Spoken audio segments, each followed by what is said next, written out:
Hello guys, welcome to our YouTube channel JK practice. तो guys, आज जैसा कि सब आपको पता है कि जेके एसएसबी क्लास फोर्थ का जो एग्ज़ाम था आज 27 फेब को फर्स्ट डे था, एग्ज़ाम था।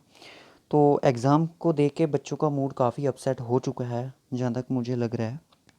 कुछ बच्चों ने बताया भी कि जो एग्ज़ाम का जो लेवल है वो मॉडरेट टू डिफ़िकल्ट लग रहा है उनको, कि जो ज़्यादा खासकर जो उनका जनरल नॉलेज अवेयरनेस थी, जो भी है इनकी जनरल साइंस, उसके रिलेटेड जो क्वेश्चन पूछे गए थे बहुत ही डीप क्वेश्चन पूछे गए हैं। तो चलिए उन पे धीरे धीरे हम आपसे बात करेंगे।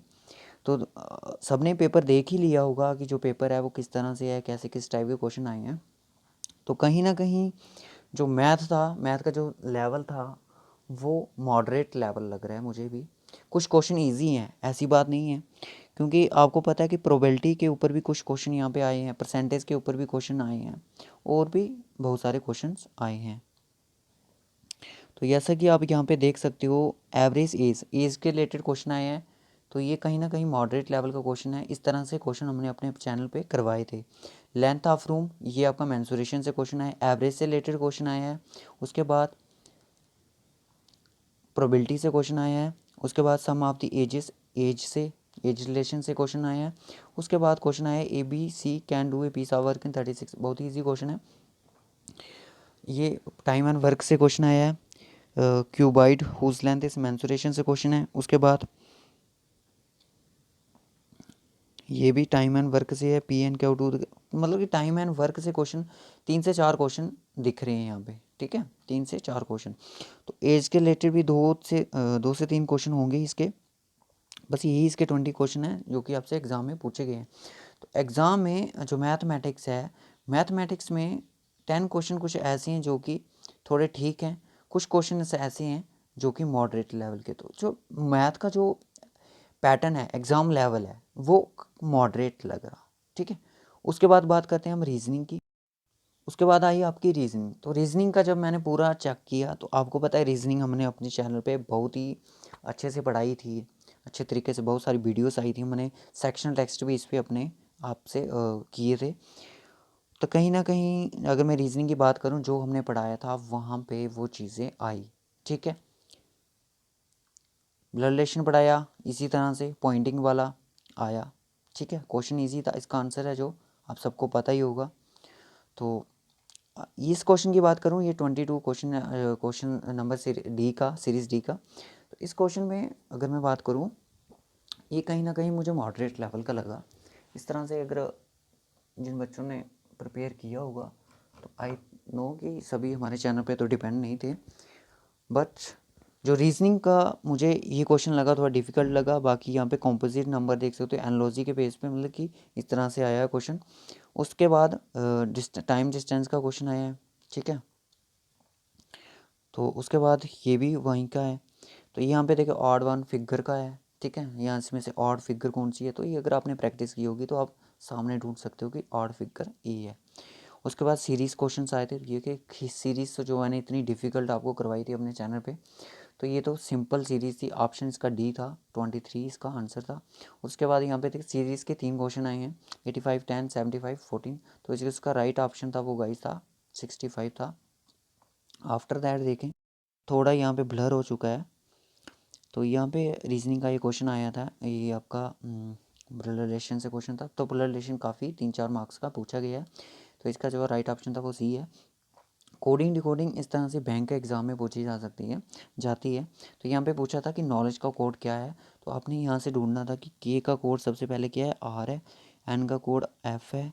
उसके बाद पूरा कोड आपने लगाना था। तो ऑप्शन में देखना था कि आपका कोड क्या होगा। ठीक है। उसके बाद सीरीज़ आई है। सीरीज़ का ये भी सिंपल सीरीज़, तो बोलो सीरीज़ का जो भी क्वेश्चन आए थे सिंपल सीरीज़ आई है, ज़्यादा डिफ़िकल्ट नहीं है। तो रीजनिंग का इस तरह से कोडिंग डिकोडिंग जो, आई तो होप कि आपको ब्लर यहाँ पे ब्लर लग रहा होगा, ये थोड़ी क्लियर नहीं है पिक्स। तो इस तरह से कोडिंग डिकोडिंग मैंने आपको करवाई थी कि किस तरह से ये कोडिंग डिकोडिंग करनी है। हॉट फिल्टर कॉफ़ी का कोड 1 2 3 है। Very hot day is coded at 3 5 6 and day and night is coded at 5 8। What is the code of very, very का कोड क्या होगा। इस तरह से कोडिंग डिकोडिंग आपने की होगी, आई होप इन सब का पता चला होगा। ठीक है। तो अगर इसको निकालने की कोशिश करें, हॉट फिल्टर कॉफ़ी का कोड क्या है। उसके बाद हॉट फिल्टर कॉफ़ी आ गया। नेक्स्ट क्या था, very hot day, very hot है हमारे पास, वेरी हॉट डे यहाँ पे आ सकता है। उसके बाद रिवर्स डे एंड नाइट, यानी कि डे एंड नाइट। तो यहाँ पे पूछा कि वेरी का कोड क्या होगा, तो वेरी का कोड गाइस कहीं ना कहीं देखिए 1 2 3 है। इस तरह से मैंने बताया था आपको, सिमिलर जो करेगा उसको ऐसे कर दो। उसके बाद 5 6 इस तरह से था, फिर था आपका 5 था, तो फिर उसके बाद आपका कोड था 8 9। तो यानी कि जो इसका कोड था वो कहीं ना 6 बना, ठीक है। तो एनालॉजी का यहाँ पे क्वेश्चन देखते हो कितना इजी है। उसके बाद यहाँ पे फिगर ऑड वन आउट पूछी है, इसका आंसर ये भी इजी था। एनालॉजी का इस टाइप की एनालॉजी हमने नहीं की थी।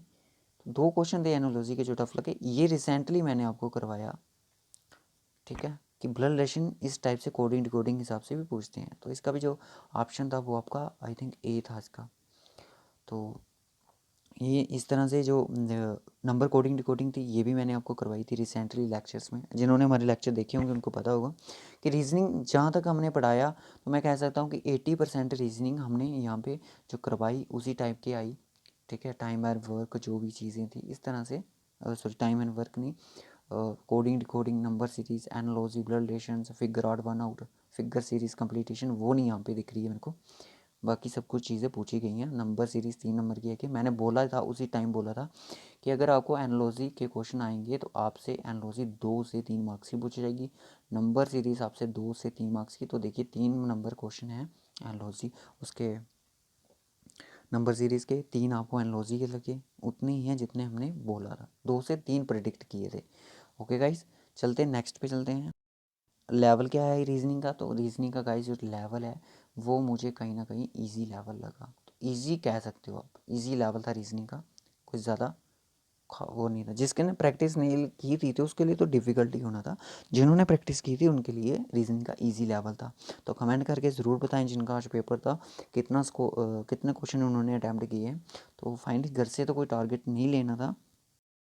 इंग्लिश भी आपकी ठीक ही थी, इंग्लिश का मैंने ज़्यादा देखा नहीं है। इंग्लिश में आर्टिकल्स वगैरह सारा कुछ पूछा गया आपसे, डिटरमाइनर्स पूछे गए थे, और आपको आरसी भी आया था। तो मैंने बोला था कि आरसी कितने मार्क्स का यहाँ पे पूछा गया है, 1 2 3 4 5, 5 नंबर का आरसी पूछा गया था। ये मैंने आपसे पहले बता दिया था कि 5 नंबर का आरसी आपको आएगा ही आएगा। गेटिंग माई पॉइंट, जिन्होंने पढ़ा था उनको याद आ गया होगा कि हमने कितने नंबर का। तो काफ़ी मतलब कि इसका जो लेवल था वो इजी कह सकते हैं, इजी टू मॉडरेट था, ठीक है। पैसेज थोड़ा था कॉम्प्लिकेटेड बट हो जाता था अगर पढ़ा होता, प्रैक्टिस की होती। बात आती है जनरल अवेयरनेस एंड साइंस की। तो गाइज़ जो मैंने जनरल अवेयरनेस का जो देखा, आपने भी देखा होगा इसका जो पैटर्न था वो किस तरह से क्वेश्चन पूछे गए थे। जेएनके के मतलब इससे जो जीके आई थी यहाँ से, इससे जीके जो पंचायत अकाउंट असिस्टेंट में जीके थी वो बहुत ही इजी थी, काफ़ी इजी थी वहाँ पे। तो यहाँ पे आप देख सकते हो इंदिरा गांधी मेमोरी टू, मतलब बहुत सी कॉम्प्लिकेटेड क्वेश्चन टाइप करके बच्चों से पूछे गए थे। तो आपको बोलते 10th और 12th के बीच में एग्ज़ाम था। तो कहीं ना कहीं मतलब कि वैकेंसी को फॉल करने के लिए उन्होंने एग्ज़ाम का लेवल है जो डिफ़िकल्ट रखा। तो सबसे ज़्यादा डिफ़िकल्ट की बात करूँ तो जीके जो थी ये डिफ़िकल्ट लेवल कह सकते हो, मॉडरेट टू डिफ़िकल्ट लेवल था इसका। जीके मॉडरेट टू डिफ़िकल्ट थी, जो चीज़ें बोली थी वो आई नहीं थी, जो आई थी वो बोली की नहीं गई थी, ठीक है। तो वैसे विटामिन के रिलेटेड क्वेश्चन पूछे गए थे बच्चों से, और कुछ क्वेश्चन ऐसी बात नहीं है यहाँ पे इजी नहीं थे, इजी भी थे, जिन्होंने पढ़े होंगे इजी थे। ये वाला क्वेश्चन अगर या था ब्लीडिंग बाउंड्स वाला, तो ये क्वेश्चन पंचायत अकाउंट असिस्टेंट में भी पूछा गया था। तो ये यहाँ पे देख सकते हैं, Kashmiri traditional winters dresses pheran, vitamin A इसका आंसर था। विटामिन सब्सटेंस वो body needs to grow and develop normally, deficiency of which of the following vitamins. इसका अगर क्वेश्चन की बात करूँ तो इतना सा क्वेश्चन था, घुमा फिरा के कितना लंबा कर दिया। मैंने उस टाइम भी आपको पंचायत अकाउंट असिस्टेंट के टाइम पे भी ये चीज़ें बताई थी कि किस तरह से जेके एसएसबी घुमा फिरा के क्वेश्चन पूछती। तो कहीं ना कहीं जो जीके का लेवल था जो एसएससी बेस्ड था, एसएससी एमटीएस जीके इस तरह से क्वेश्चन पूछती है एग्ज़ाम में, पर इससे भी थोड़ा लो लेवल होता है।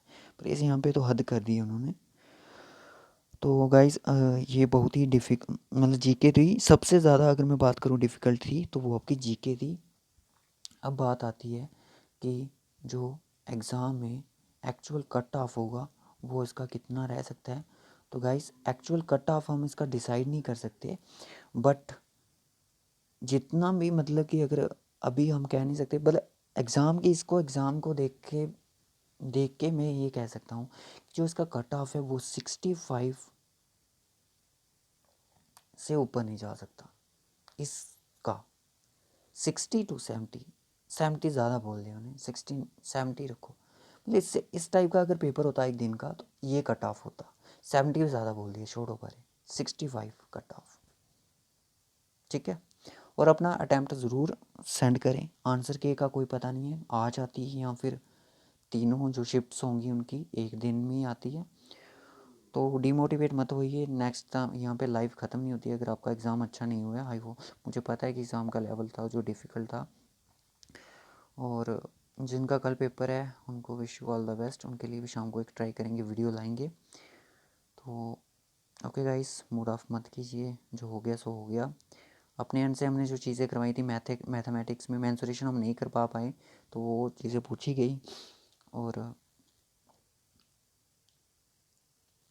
एज बेस्ड क्वेश्चन आए थे वो करवाए, टाइम वर्क वाले वो आए थे, रीजनिंग जितनी करवाई वो आई, और आपके इंग्लिश भी आर्टिकल्स, मैंने बोला था कि आर्टिकल्स आएंगे, और वहाँ पे रीडिंग कम्प्रीहेंशन जो कि 5 मार्क्स का था, वो 5 मार्क्स का ही कहीं ना कहीं वो आपको देखने को मिला। तो कल वाले एग्ज़ाम में भी वो 5 मार्क्स का ही रहने वाला है। तो ओके गाइस, घर से कल टारगेट मत लेके जाइए कि मुझे इतना अटैम्प्ट करना है। मेरा फ्रेंड आज 65 करके आया, 70 करके आया, तो मुझे कल 75 करना। क्या पता कल इससे भी एग्ज़ाम का लेवल डिफ़िकल्ट हो या मॉडरेट हो। आज का जो आप एग्ज़ाम का लेवल कह सकते हो वो मॉडरेट था हमारे एंड से। आपसे एंड से देखा जाए तो मॉडरेट टू डिफ़िकल्ट। रीजनिंग की एक थी जो इजी थी, उसके बाद इंग्लिश आई। आप कैसे सकते होते हो, रीजनिंग थी सबसे इजी, फिर उसके बाद आई इंग्लिश आई, ठीक है। सॉरी, ऐसे नहीं बनेगा। जीके सबसे टफ थी, जीके से फिर मैथ, मैथ से इंग्लिश, इंग्लिश से रीजनिंग। ये लेवल था डिफ़िकल्टी लेवल। सबसे कम रीजनिंग, फिर इंग्लिश, फिर मैथ, फिर जीके, ठीक है। ये इजी थी, ये इजी मॉडरेट थी, ये मॉडरेट था, ये और ये मॉडरेट टू डिफ़िकल्ट था। तो आई होप गाइस के आज के पेपर से आपको संतुष्टि ना मिली हो तो कोई बात नहीं। एक्सपेक्टेड कट ऑफ मैंने इसका बता दिया कि अगर एग्ज़ाम ये एक्चुअल में होता तो कितना कट ऑफ होता, 65। बाकी आप रिजर्व कैटेगरी इससे कम ही ले सकते हो। तो okay guys, bye bye, take care. आज के वीडियो में से इतना ही। तो मिलेंगे आपको कल दूसरी वीडियो के एनालिसिस में, या जिनका कल पेपर है उनके लिए एक वीडियो लाएंगे शाम को मोटिवेशन के लिए। तो okay guys, bye bye, take care.